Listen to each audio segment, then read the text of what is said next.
High বন্ধুরা, আশা করি সবাই ভালো আছো। তো চলেছি আজকে আমরা পোড়া মহেশতলা। তো আমরা পৌঁছে গেছি, চলো তো দেখি পোড়া মহেশতলায় কী কী আছে।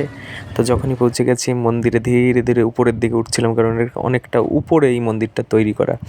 তো ধীরে ধীরে যখন উপরে উঠছিলাম খুব আনন্দ লাগছিল, আমার খুব মজাও হচ্ছিল, খুব এক্সাইটেড ছিলাম যে কী আছে। তো শুনলাম এটা নাকি মাটির তলার থেকে শিবলিঙ্গ উঠেছে, তাই পোড়া মহেশতলা নাম। তোমরা দর্শন করতে পারো। হে ভগবান, যে যেই ভিডিও দেখছে সবার মনোবাসনা তুমি পূর্ণ করো। তো সেখান থেকে চলে গেলাম পাশে একটা জায়গা, এত সুন্দর লাগছিল।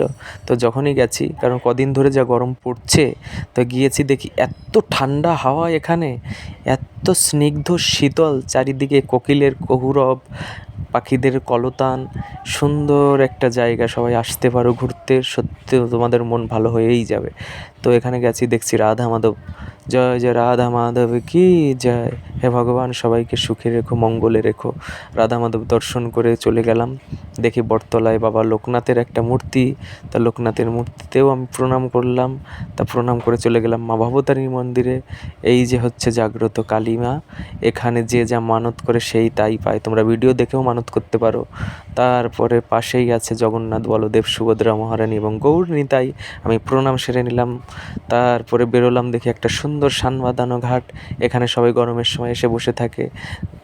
পাশেই আম বাগান আছে, আম পেড়ে এখানে সবাই খায় বসে বসে। তো এটা রথ আছে, কিছুদিন পরে রথযাত্রা, সবাই আসতে পারো। তারপরে গেলাম একটা ফুল বাগানে, দেখতেই পাচ্ছ একটা গোলাপ বাগান। ওরে বাবা, আমার কাঁটা ফুটে যাচ্ছিল।